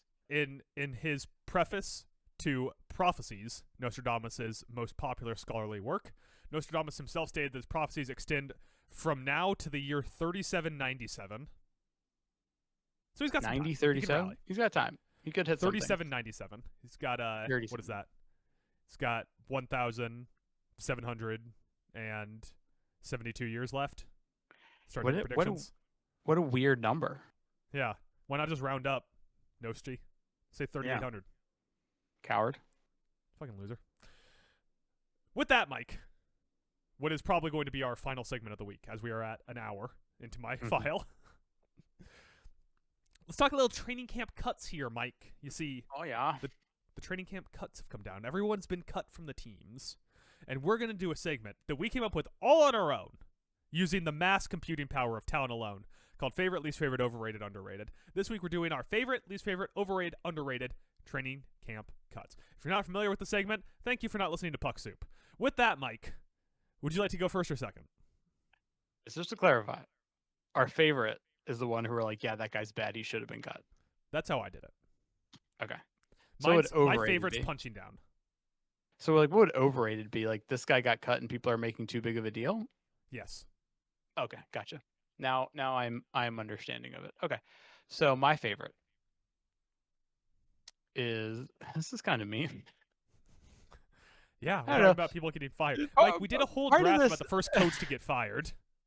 Part of this is just like seeing people like make comments on Twitter about it. Like Hunter Renfro got cut, and like I don't think that's a big deal. That's my overrated. Was Hunter Renfro? It's okay, yeah. 'Cause some people have made comments about it. Like, I can't believe Renfro got cut. He has such a good preseason. I was like, Hunter Renfro, dude. Yeah. In preseason. Yeah, Like, he's coming back from like some kind of, I don't know, just for the sake of argument, it's like a diverticulitis type thing. Mm-hmm. And so it was like he was rallying back from that. Dabo Sweeney went and met with the Carolina top brass to make the case for him, which, by God, if I had one person to make a case for me, please don't let it be Dabo Sweeney. and it became like kind of like the story picked up a little bit of steam and everyone was very excited about it. But yeah, man, like, it's Hunter Renfro in the year 2025. He couldn't beat out Jalen Coker, Xavier Legette, and Tetairoa McMillan. He could beat out David Moore, Bryson Tremaine, and Jimmy Horn Jr. Hey, don't you slander Jimmy Horn Jr., first of all. Second of all, he's going to be 30 come December. And they cut him just a day or two before they decided to then trade Adam Thielen, the Panthers being. So, like, I think that says something about what they thought of Hunter Renfro. Yeah. Yeah. So, yeah. Like, it's Hunter Renfro had a lot of success when he was the number 2 receiver to a with a bullet top flight X receiver. And those were fun years. All of us like a wide receiver. It's a lot of fun. That being said, Hunter Renfro, not an NFL guy anymore. And that's okay. Not everyone's going to be an NFL guy forever. You don't see Peyton Manning out there putting the cleats on, strapping on the pads. Okay, different comparison, but yeah. Different thing was it. I like to think of Hunter Renfro as the Peyton Manning of wide receiver 3s. Maybe Wes Welker has forced us people to like all give like undersized white receivers the benefit of the doubt and think they're better than they are. This might be Wes Welker's fault. Wes Welker, Julian Edelman. He's a douche. I gotta stand Julian Edelman. Is it because he's handsome? Is that why you hate him? I don't know what it is. Every time I see him, I want to punch him, but I can't. So I just punch the nearest child. I think it's the back. Same height. Yeah. I think it's the same response that you have to Travis Kelce. No, it's the same response I have to like David Beckham. They look kind of similar. So it's just people who are handsome. Or like Jason Reddick. It's like they're all universally they're all in the same family. Extremely handsome men. Debatable. I don't find him handsome. I find him punchable. I think David Beckham is like the bar, right? No. Ugly. He has a punchable face. I wouldn't say an attractive face. I think it's a punchable face. He married Posh Spice. And it worked. Like, that was a celebrity marriage between the world's most famous soccer player and a pop icon, and it worked. That is how handsome David Beckham is. Hey, what you watched Game of Thrones, right? I've read it. Yeah, what took place at the Red Wedding? What is the Red Wedding? It's when the Starks got killed by the Freys when Robb Stark got married to the daughter of the Freys to seal the alliance, but he was supposed to get married. And then he knocked up a girl when he was out at war. And so when he came back, they married one of the Frey's daughters to a different person, not one of the Starks, someone else that was part of the North. And the Freys, Walder Frey, the elder Frey, you see, he took that as a huge slight. So he turned coat, sided with the Lannisters. While everyone was celebrating the wedding, he slaughtered a bunch of people from the North, including Robb Stark and Catelyn Tully. Okay. Gotcha. Why? Nah, just kind of hoping for a Red Wedding scenario at Travis Kelce and Taylor Swift's wedding, but we need a Walter Frey involved in this, and we need Travis Kelce to knock someone up ahead of time, and then Taylor Swift has to get married to Jason Kelce. Oh no. Jason Kelce Mormon? I think he's already married. Oh, there we go. Travis Kelce can knock up Jason Kelce's wife, then Jason Kelce marries Taylor Swift, and then Taylor Swift's former producer, whatever his name, Scoot Henderson. Suge Knight. Suge Knight locks the doors, plays the Reigns of Castamere, and slaughters all the Kelces. There you go. There you go. And that is our Taylor Swift talk for this episode. Thank you for the SEO. Mike, my favorite. Mm-hmm. Little Tommy Cutlets. Tommy DeVito. Oh, yeah. Living in the Schadenfreude. Tommy DeVito, the fourth quarterback on the depth chart, behind Jackson Dart, with the most ridiculous spelled name in the NFL, Russell Wilson, and Jameis Winston. Obvious pick to get cut. Last year, Tommy Cutlass sported a sick 51.3% passing grade. Can't wait for him to have to move back. Oh, wait, he never moved out of home, so he doesn't have to move back home now that he's not bringing in an NFL paycheck. Just walked in. His mom was like, "Bad day, sweetie." I don't want to talk about it. And he went upstairs and played fucking Xbox with his ramen and spilled it on himself. His mom took off his shirt and washed it for him. He yelled down an hour later, "Ma, the meatloaf!" She got back from the store with his can of Monster that he likes in the evenings. Fucking loser. Good mom. Welcome to the unemployment line, Tommy DeVito. Now you're just like the rest of us. Not special. You're nothing. You're just like your father. I feel like he's gonna be on a practice squad before it's all said and I done. think he's already been signed. I think he already got signed. Not even to a practice squad, but to be like the third quarterback somewhere. Oh, okay. Like literally, Wow. I think that he is on a professional roster. Hold on. Toronto Argonauts, maybe. Shanghai Dragons. Yeah. Patriots. He's on the Patriots. Oh yeah, They cut Kendrick Bourne for him. that's weird. Cutting Kendrick Bourne? I don't think that's that No, weird. like Tommy DeVito on the Patriots is weird. When you think Patriots, you think make a Massachusetts, Boston, you just think like a mass amount of like borderline obnoxious Irish people. I There's think gonna it's be this great for Tommy one DeVito Italian because guy. there's an adult in the room in Drake May who can teach him how to be an adult in the real world. Yeah, That's there good. you He go. needs that. Gonna take him to the local laundromat, show him how to do it himself. Show him how to do his own laundry. Teach him how to cook things that don't just go in the microwave. Mm-hmm. Show him that you can't yell racial epithets on Xbox Live anymore. I think Drake May is good for Tommy DeVito. That's what I'm saying. Really going to teach him how to grow up a little bit. Him and Will Campbell. Will Campbell's going to point at him. He's going to be like, let me tell you something, Tommy. Look at my tiny arms, dummy. I assume you don't have Discord up because I did a whole Tiny Arms bit. Oh, I do. I'm sorry. I was looking to the other side of my screen. I apologize.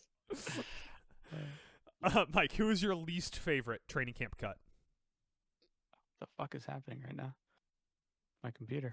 It'd be a great time for the world to end. A flash of like bright white light comes across my screen.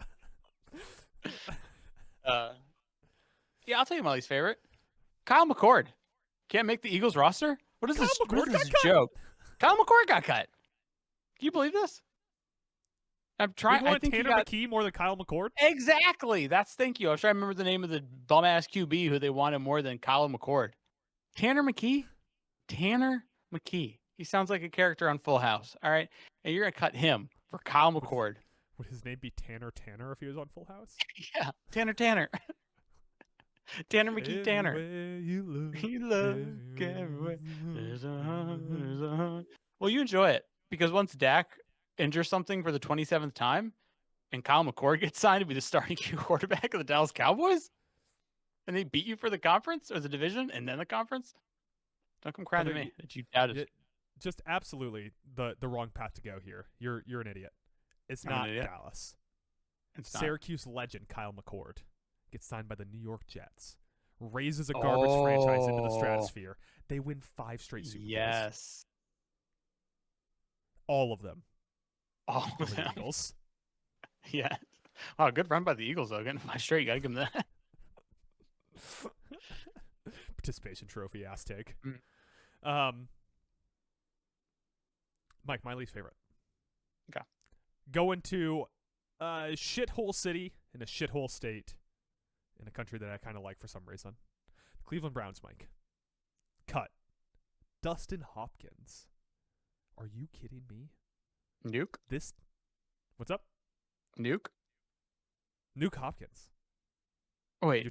You're talking about DeAndre Hopkins, Mike. Thank Dustin you. Hopkins, the kicker, Dustin Hopkins, Yes. who played great for the Washington Commanders for several years in the downturn of the franchise. Played for the Buffalo Bills, Mike. Yeah. And he was replaced. They cut Dustin Hopkins for some guy named Andre Smits. His last name is spelled SZMYT. What happened to America, Mike? This used to be a country. This used to be a country where a guy like Dustin Hopkins could succeed. And now, because of these SJWs and these These fucking trans polar bears. Some guy named Andre Smith is going to come in and take Dustin Hopkins' job out from under him. Well, I for one won't stand for it. I'm deploying the National Guard to the Cleveland Browns Stadium. Oh boy. I'm getting Dustin Hopkins back in. We're going to make the Browns great again. Very problematic Browns lately, I gotta tell you. Causing a lot of problems. Got a lot of problems with Browns. Yeah. Are you calling ICE on this Schmitz guy? Is that what you're saying? Yeah. You know what? They're going to show up. Unmarked vans, unmarked guns, unmarked faces, just mannequins. Just They're gonna mannequin. arrest 'em. And they send them Calm back down, to Smith. whoever country they're from, which a quick Google search shows me is the United States of America. Haven't heard of it. Don't believe in it. Don't know if that's a real thing. Allegedly, that's where he's from. Yeah. That's what they say. Show us the birth certificate. It's real Justin Smollett thing going on here, you know? Yeah. You're telling me that this Andre Smith guy was born in Vernon Hills, Illinois? I live in Chicago. I've never seen a place called Vernon Hills. It's not real. As Matthew McConaughey said in Wolf of Wall Street, it's fairy dust. It doesn't exist. Another, you know what? I'm officially out on Kyle McCord because you know where Andre Smith played college ball, Mike? Syracuse. Played it for the Syracuse Orange. Do you want to hear a funny part about my McCord thing? I remembered what it was, who actually got him knocked off the roster. It wasn't Tanner McKee. It was the Eagles acquiring Mr. Sam Howell. Oh, yeah. That's what cost Kyle McCord is his roster spot. Sam Howell. Kyle McCord got re-signed to the practice squad, though. Oh, good. Good Sam for him. Howell should be on the practice squad. Why is Sam Howell on the Right. starting roster? I don't know. All right, Mike, you want to give me your overrated? We already know my overrated. It's Hunter Renfrow. So give me your overrated. We'll talk about that, and then we'll do your underrated.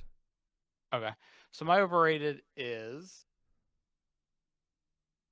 okay. So this is super overrated, but like I just saw people it's overrated because the media wanted to keep talking about it, and there's really nothing to talk about, and that was Shiloh Sanders getting cut.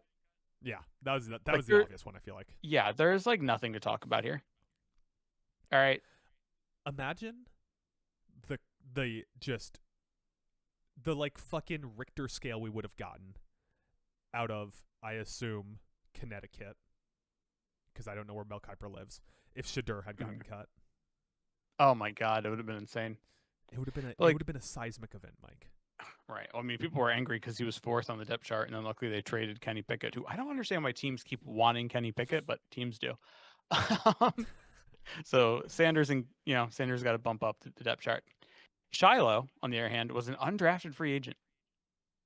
A lot of those dudes don't make the 53-man roster. It's not crazy because of his last name. Part of this is because on Twitter in my algorithm and a football account with a very, very large amount of followers tweeted like a picture of the two and was like, "Is the league conspiring against Shadur and Shiloh?" And I was like, "No, that is the dumbest thing anybody could ever think and or say out loud to other human beings or type." Yeah, who do they think Like, he it's is? not the Colin case. Kaepernick? Yeah, exactly. Like it's just crazy. Like, I don't know. Good luck to Shiloh. I hope he finds another spot, practice squad or something, and continues his NFL career. But there is nothing to talk Defensive about. coordinator for Colorado tomorrow. Yeah, there is just nothing to talk about when it comes to a undrafted free agent getting cut if they didn't have the lineage that they have. If I may say, Shiloh really won the name lottery between those two kids. Shiloh's a cooler name than Shadur. Yeah, Shiloh's a much cooler name than Shadur. yeah. Mike, Isn't that a who's dog though? a Shadur No, or Shiloh. Like Shiloh's like a dog in some sort of No, like it's book the- or it's movie. that weird kid from Holes. Whatever happened to him? Is he in anything else? Shiloh LaBeouf. Yeah, Shiloh LaBeouf. My underrated. I was surprised that I was surprised by my underrated. I was surprised by this. Is that Chris Paul Jr. got cut?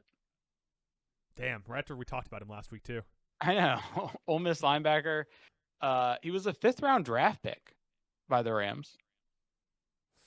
Which And is he crazy got 'cause cut. they've hit on day 2 and day 3 picks on their defense a lot recently. So Right? what So maybe did they need- know that we don't know? Exactly. Maybe I need to go back and grind the Rams preseason tape. But I was just surprised to see a 5th round pick get cut off the roster. That's my underrated because I do think there's value in him, but I guess I mean to be fair, the personnel, front office personnel, the Rams who do this for a living and have found a lot of success in the draft might know more than me. They might. I'm not saying they do. They might. So I'll give them the benefit of the doubt. But to close it out, Mike, my underrated. Trent Brown, offensive tackle, gets cut from Houston. It's not something that people have been talking about a lot. I get it. In 2019, he became the highest paid offensive tackle in the league, coming off the Pats Super Bowl, in which he was blocking Brady's blindside. But he was like the only vet left on the Houston offensive line. He was the only one with tenure left on the Houston offensive line. They're now 4 out of 5 of their players on the offensive line. 4 out of 5 of their starters are new to the team. Yeah, I'm sorry. Sorry for the offensive line. No, apparently Chris Brown's also his nickname, his Pooh Paul is Pooh. Okay, Like I Pooh Paul Jr. I'm sorry, Pooh Paul Jr. I need you to understand how many things you did wrong there. First off, you called him Chris Brown. I know. I was so shook by Chris Paul Jr.'s nickname being Pooh. Like there are websites like Sports Illustrated with a day ago a headline that says making sense of Rams Pooh Paul Jr. Pooh Paul decision. People are saying this out loud. Pooh Paul? Anyway, Trent Brown. Paul, I'm so sorry. Pooh Paul sounds like the Paul brother who would have to get into like underground bum fights because Jake and Logan already took the good professional combat sports. like Pooh Paul is like wrestling bears on like the Ferris circuit. Yeah, he's in he's a carny. Yeah. My bad. Trent Brown though. Enough about Pooh. Yeah, some people would call him the Pooh Paul Jr. of the Houston Texans. Yeah. Just like this Houston offensive line might be really bad this year. Like really I think it is bad. gonna be really bad. Yeah. I think I've seen a lot of people turn on Houston throughout this last month. And like to the point of people being like, I don't think they're gonna win their division. I don't know if they're gonna make the playoffs, like yada yada yada. And I think a big part of it is the offensive line does not look good. Also, the defense on paper should be good, but last year it was not. All right, Mike. Is there any other things we missed from training camp that you wanted to bring up outside of Pooh Paul Jr., who you are now looking apparently just at his Football Reference page? No, but he did get signed to the practice squad of the Seattle Seahawks, rival of the Rams. You fucked up, LA. You fucked up, McVay. Yeah. Frank Gore Jr., I was a little upset. He got cut from the Bills, but he got signed to our practice squad. So there you go. Yes, he's the son of Frank Gore, before you ask. Really? Frank Gore Jr.? Yeah. Well, I guess we're just talking about Chris Paul Jr., who's not the son of Chris Paul, so. Exactly. You mean Pooh Paul. Yeah. With that, Mike, you want to hit plugs and we'll get out of here? Yeah, follow me at the socials listed in the description. And look out for my on Saturday week 0 review, very short, followed by a week 1 preview, which is relatively hefty. You can follow me at Townland Adam on Twitter, formerly known as X. I typed that. So for our YouTube thumbnail, I put like a bunch of our sayings into one side of it. And I put in Twitter, formerly known as X, not realizing that I had been doing that accidentally on purpose backwards. And now it's just stuck in my brain to keep doing it that way. You can email us at townlandpodcast@gmail.com. Tell us who your favorite training camp cut was, who you are enjoying the Schadenfreude, dancing on the grave of, punching down on, so on and so forth. Mike just did a little jig that was entirely ass-based, it appeared. Yeah. Check out our YouTube channel where we post this podcast with some video underlay. Hopefully before too long, we'll get some other stuff up there.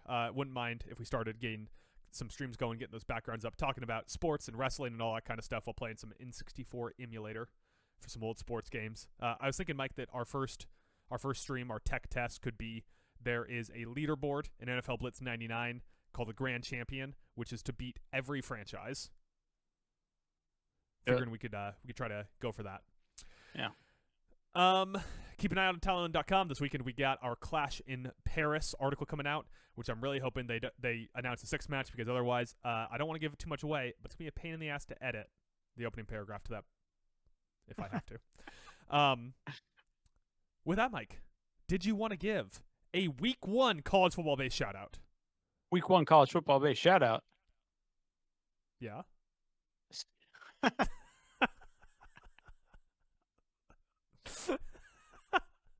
I was buying time. Could you tell I was buying time? All right. Well, for the SEO, let's shout out Arch. The Farch? Manning. Arch the Farch. And Poop Hall Jr. Yeah.